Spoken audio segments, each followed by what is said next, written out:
Hello friends, welcome to Pen and Paper YouTube channel. Here we simplify complex legal topics using a pen and paper. So today's question is one that which is going to affect millions of families. That is, can a daughter claim ancestral property in India? So let's break it down and try to understand with the examples. So let's dive in. So friends, now first try to understand what is the ancestral property. So basically, it is inherited through four generations of male lineage. So this is the first point. For example, your great grandfather owned land and it was never sold or divided. So this is also very important point here.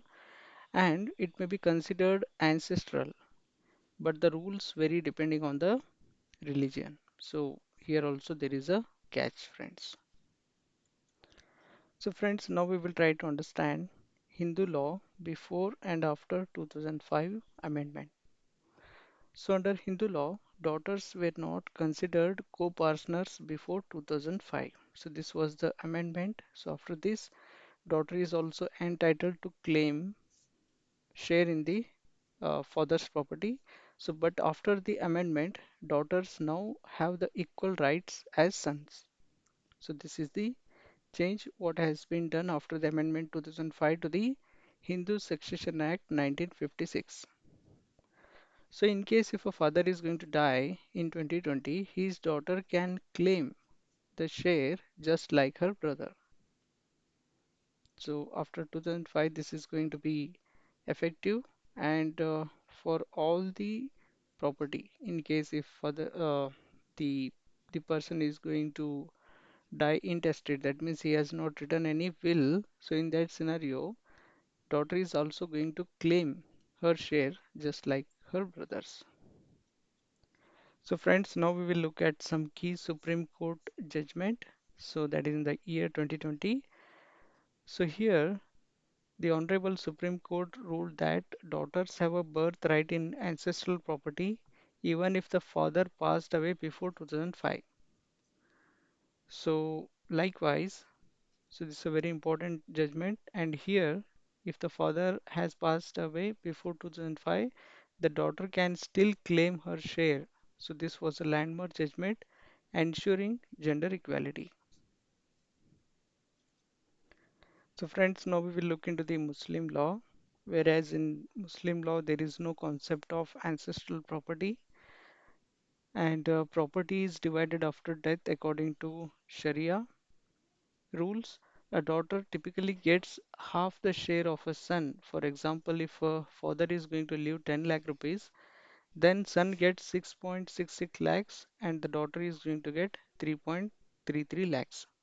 So here we will try to understand um, half the share of a son. So basically, if a father is going to leave rupees 10 lakh,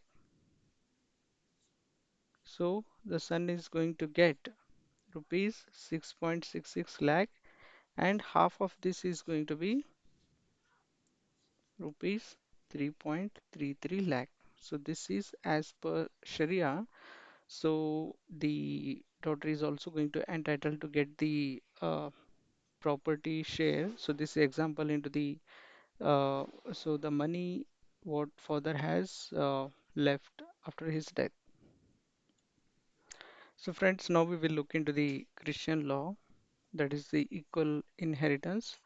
So under Christian law, which is going to treat sons and daughter equally under the Indian Succession Act 1926. So this is going to be governed by the Indian Succession Act 1925, and there is no ancestral property concept here as well. For example, if a Christian father who is going to die intestate, so his children, that is son and daughter, they are going to inherit equally.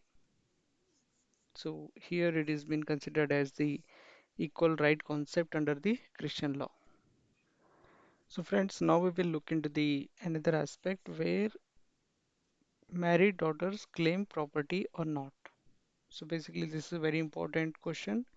So marriage is not going to take away a daughter's right to property, whether it is Hindu, Muslim or Christian, So married daughters can claim their lawful share. So the law is going to see daughters as equal legal heirs. So here under Hindu law, yes, a married woman or the married daughters can uh, claim the property rights, and the same applies for the Muslim law, which is going to be the fixed share. And here also in Christian law, which is going to be covered under the Indian Succession Act 1925. So son and daughters are going to have equal rights in their father's property. So friends, the next aspect we are going to discuss is the practical tips for daughters. So in case any daughter, if you are denied your rightful share, you can file a partition suit. So basically you need to check mutation records and you need to get a legal heir certificate. So these are the important documents. What you need to do if in case you have been denied your legal right to entitle your father's property, and then you need to consult a property lawyer. So he is going to guide you through the process. So this is very important.